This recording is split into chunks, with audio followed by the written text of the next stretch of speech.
Hi, everyone, and welcome to the CalOR CSA Template Training. This training is the second in a series of CQI-related trainings dedicated to help counties prepare for the CSA portion of the CalOR cycle. I'm Juliana Vignelas.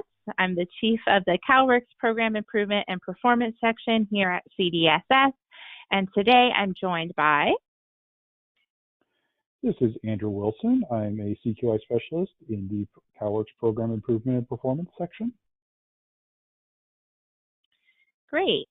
So during today's training, we'll review the Cal CSA report template, walking through the different components so that by the end of the training, participants are familiar with the structure and the contents of the template. Previously, we walked through the CQI manual so that all of the information in the template should look very familiar. The distinction is that we're taking the information from the manual and showing it in the format in which counties will report to CDSS. Also a reminder, the intent of the template is to be both a reporting mechanism, as mentioned, as well as a tool to help counties through the analytical process. We envision the template as a pivotal part of the self-assessment process and hope that you find it useful and easy to use. So a quick look at the agenda for today's training.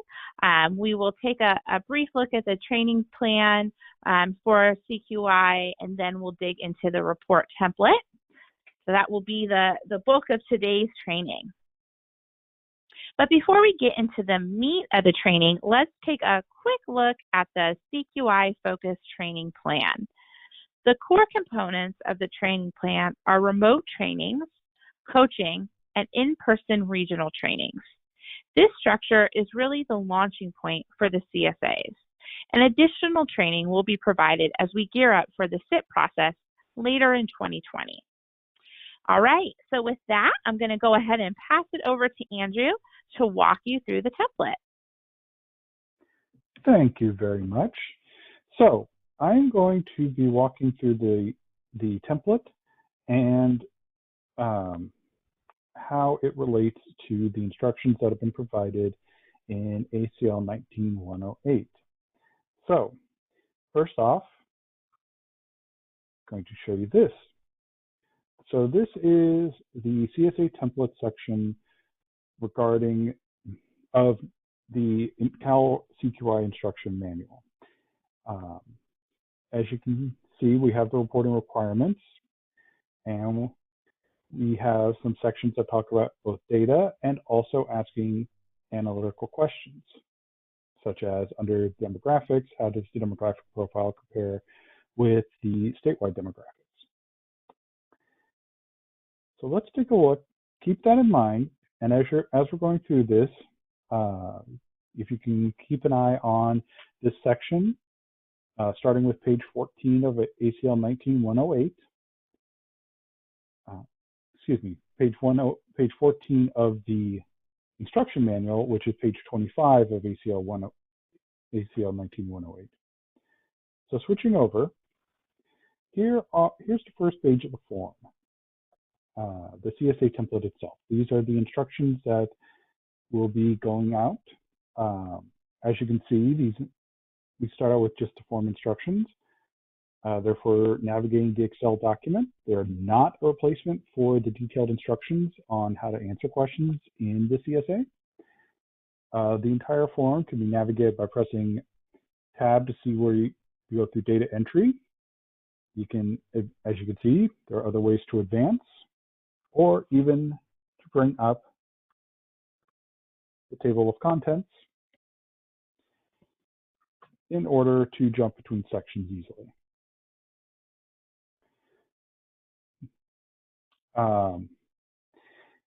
Excel, as I'm sure everybody knows, is not the best word processing document, so it might be useful for those of you who are writing out the report to perhaps type narrative responses in other programs, then later paste in, just for better ease of editing and such. But keep in mind, please do not cut and paste from one cell to another in the form. When you cut and paste, you're taking any coding that was in the original form and putting it into the destination cell, even if you can't see it. So that can make both the initial cell unstable and also put some things into the destination cell that might not necessarily be appropriate. So we're also going to have several tabs that are going to be tables. And anytime you see a required row, it will be in yellow until filled. And anything in black, anything darker is not yet ready. So let me jump ahead quickly to give you an example. Here's a tab where we have you describe your county locations. So perhaps your first location is filled in here, but you have multiple offices.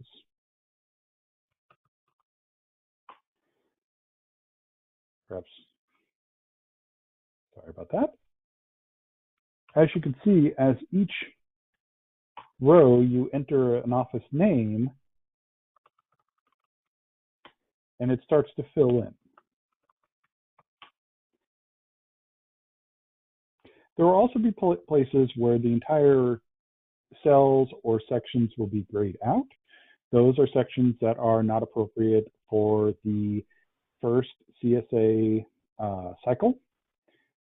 They will be important later on and are left in there both for reference and because we do anticipate this being a regular part of the CSA cycle.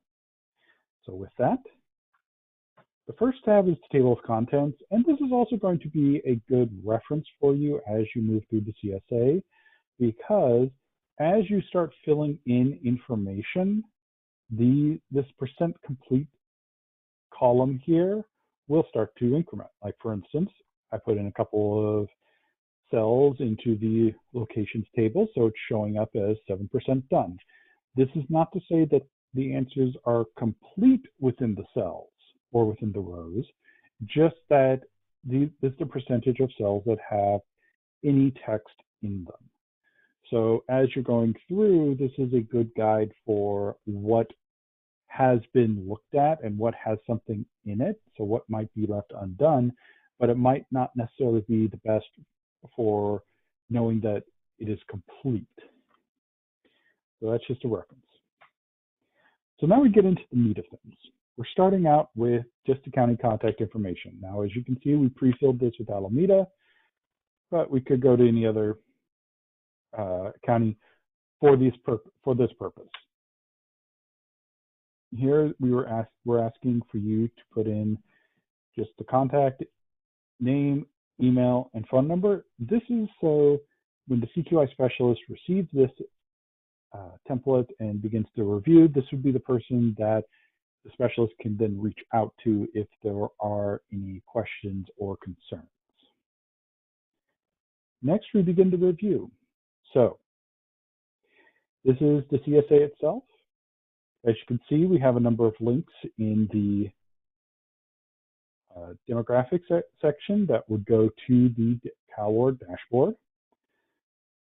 Also, under federally recognized tribes, we autofill with what county or what tribal TANF programs are active in your counties.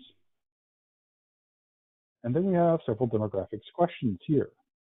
And then, as you can see, that last question, which is not applicable during the first CalOR cycle, has been grayed out, and you will not be able to enter any information in there. These questions, just as a reminder, do mirror the questions that are in ACL 19-108. I'll be occasionally flipping back to the ACL just as a reminder as we go through. So the next section after demographics is agency characteristics. Now we're starting off up here with a big table about fiscal information. This is, this probably won't be here in the version you receive. We're going to try to move it down so it's not interfering. just the current version. This is a work in progress at the time of this recording. But as you can see, each section, we're just asking for information. And as you click on each box, you can see here, there is a little pop-up window talking about what the question is, just as a reminder. Now, when we get to the county offices section, we're asking that all this information goes into the locations tab. So we want the office name, and this is more for the larger counties. I will admit, the smaller counties might only have one or two entries here. So urban or rural, we are asking that you go to the qualifying urban areas according to the 2010 US Census.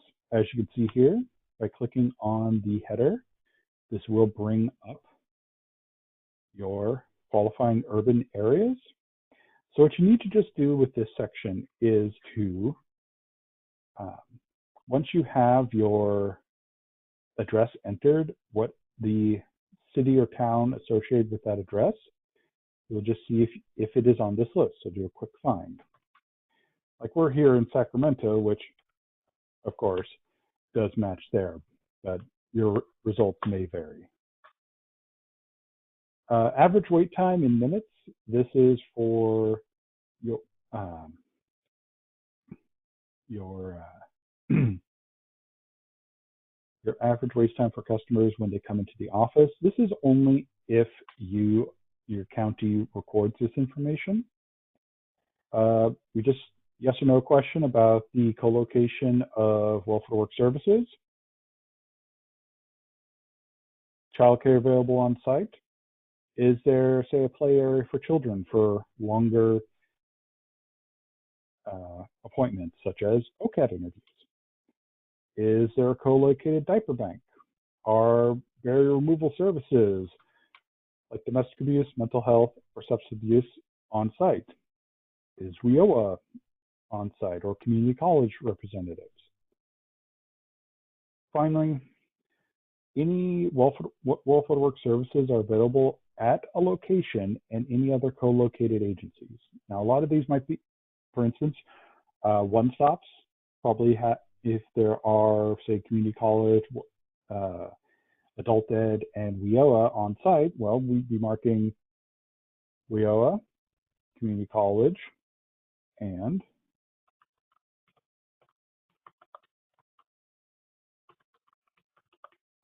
Department of Education, adult education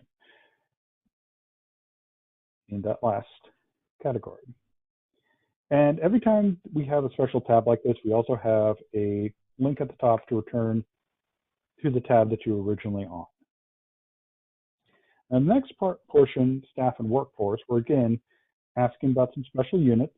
This is if your county has any specific units that handle certain caseload types. For instance, if you have a caseload type that focuses on your sanction, they only do work with sanctioned individuals, but perhaps you're not at every county office. Perhaps you only have it at the central office, and if somebody comes off a sanction, they go to a different office because they're no longer the sanction work. And then for caseload, we just want to know, for these particular units, what's your average caseload capacity? And this is just the text, or excuse me, just the text box here is just numbers. So if you try to enter anything other than the number, that example, just try to do that, doesn't work.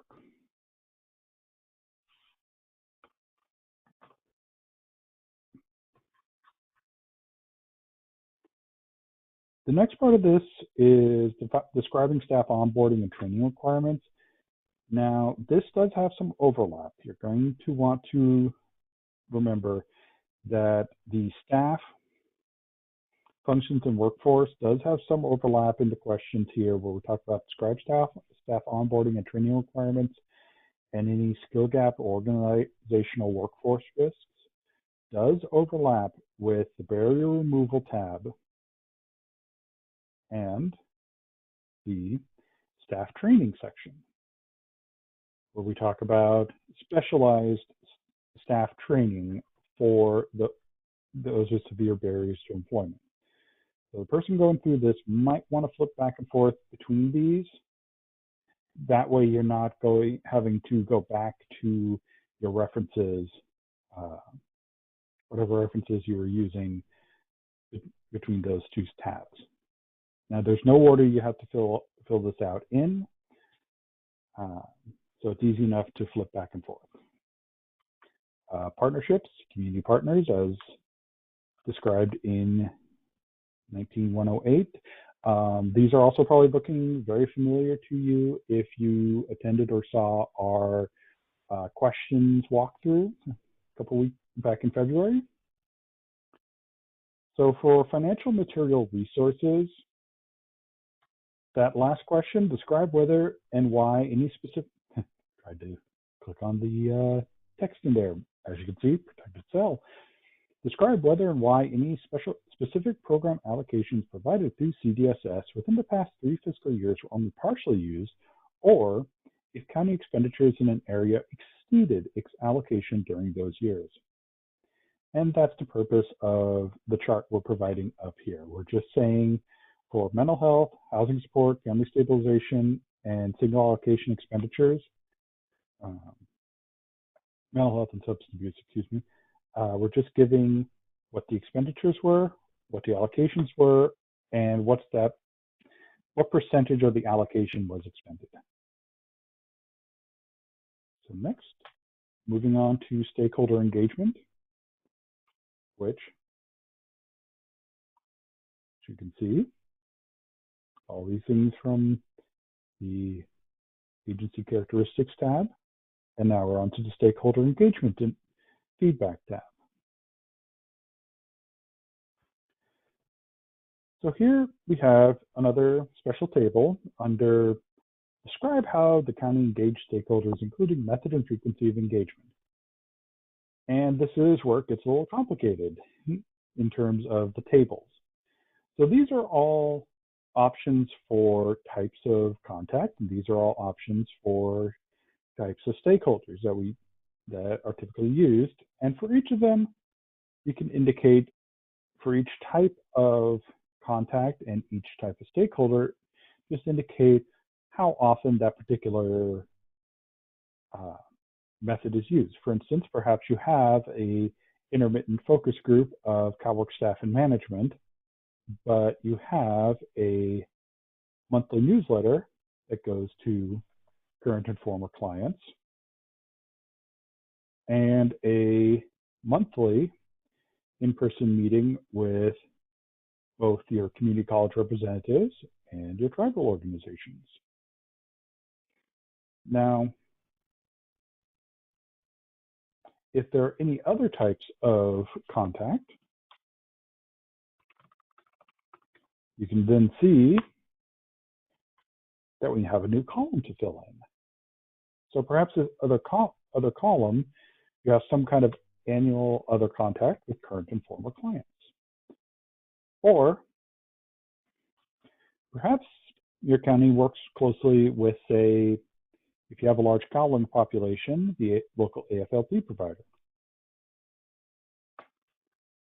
in which case, say, have a monthly in-person meeting with them. So back to this. As you can see, go into client experience, what's the experience in Welfare Work Office, reasons why families utilize CalWORK program, and then we are asking about client outreach, which goes back to this stakeholder engagement table. So that table does answer both those questions. It's both the describe how the county engaged stakeholders and the client outreach methods utilized. And finally, we have the client satisfaction survey, where we ask you to summarize the findings from the survey. we do wish to note that for the client satisfaction survey and the fiscal analysis, we're only requiring an analysis based on the data that is available. So there might, as we're rolling out this survey, we're only having a few months of data available, and that is all that is what the analysis will be based on. Next, have the barrier removal. Now, the first thing we have is, this is where we're asking you for some data, because we're asking for things like how many OCAT recommendations are there for various barrier removal services. That is available through the reports option in OCAT for your county. So whoever is at the top of the OCAT hierarchy in your county will have to run the report so that they can run the appropriate report to get these numbers. And then of those people that are referred as available, how many have an exemption, good cause, or program waiver as appropriate? How many are receiving services through family stabilization? And how many are receiving services through homeless assistance or housing support? And that's for domestic abuse, substance abuse, and mental health services. And then finally, we'll be providing these gray boxes right down here. We have this is not available through the OCAT report site, but we have been able to get through the vendor your average number of individuals that complete a learning needs screening or waive it through OCAT, and we will be giving you that information. Next, we'll talk about service utilization and access and what barrier removal services are offered. So at this point, we talk about what they are. So this should be the simple table. Mental health, substance abuse, and domestic abuse. Some counties I am aware of do legal services for clients, and if there are any other barrier removal services specifically, they would go in here, and in which case you'd be able to say yes or no to whatever comes up. And as you can see, to go back, wrong tab, this is the barrier removal services section of 19108. So key data, that's what we just went through. And then barrier identification, service utilization and access, working with service providers, and staff training. Service utilization access, officer services, in which this also includes how service availability is marketed to clients. Now, we all know that the availability of services and possible good cause is something that is covered at orientation, but it might also be, say, a flyer on the service availability might be a flyer on the wall. A good cause or waiver availability, you might have a poster in your office outlining rights and responsibilities.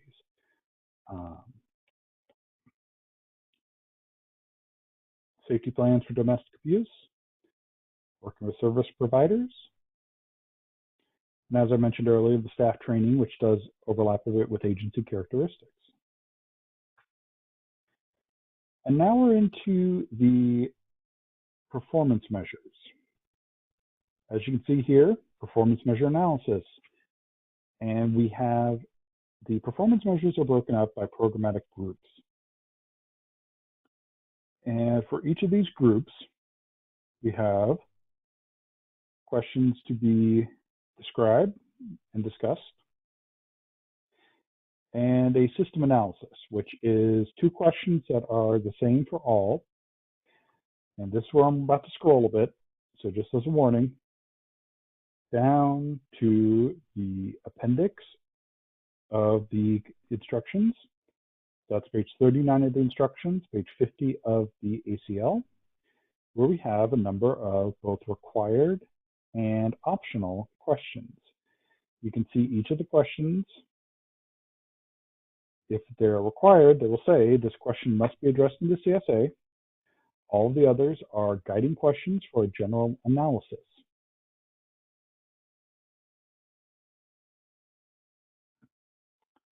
And with that in mind, let's take a look at the initial engagement analysis. Now, at the top of the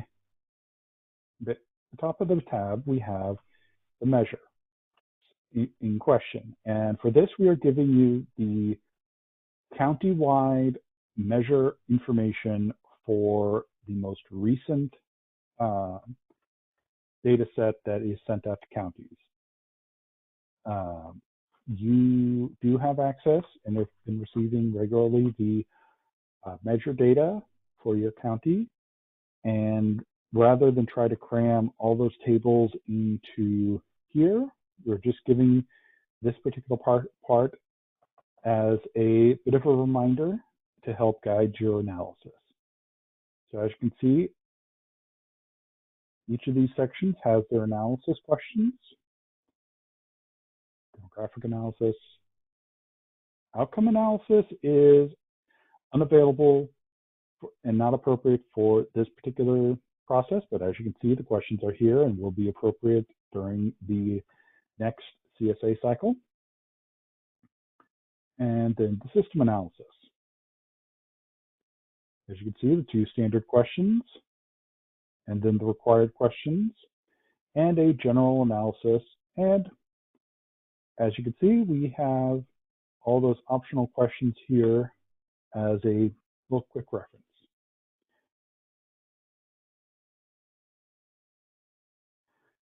So most of these will look very much the same. So I'm just going to tab quickly through them just to give you an idea of what is here. As you can see, ongoing engagement, 3 measures with the most recent data, county-wide data, and 2 measures that are not in this CalOR cycle. And then the system analysis with the general measure analysis and the prompting questions. Supported services, this entire tab is unavailable during this CalOR cycle because these are all measures that will be in the next phase. Education analysis, these are measures that will be in the next phase, and this data may not be available at the time. This is a situation that is continuing to evolve, but if the data is not available, then there will be no analysis on this section. And employment and wage analysis, this also has the post-employment and wage progression measures, which are more complicated than just a single rate. And then exits and re-entries. And finally, there'll be a summary of the CSA findings. That's the last section of the CSA. There you just have a quick conclusion. And finally, we're just including submission instructions. So the executive summary, the CalOR signature sheet, the CalOR team and stakeholders, and any supporting information, those will be separate documents to be sent along. And there we have it.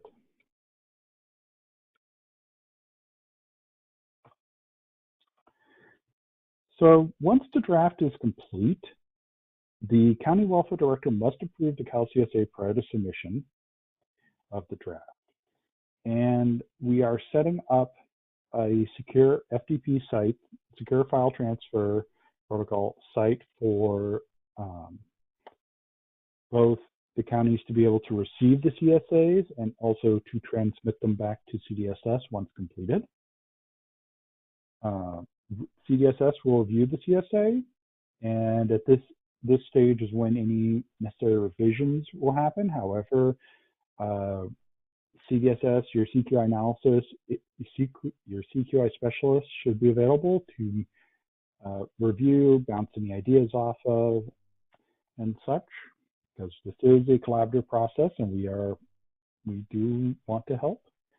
And once approved, we will inform the county and then post this CalCSA online. So to give you some key dates, we anticipate distributing this template in April. As you can see, the CalCSA due dates, we have September 18th of this year for the first cohort, followed by the second in October and the third in November. And that brings us to the end. If you have any questions about the contents of this webinar, please contact your CQI specialist. And thank you for listening.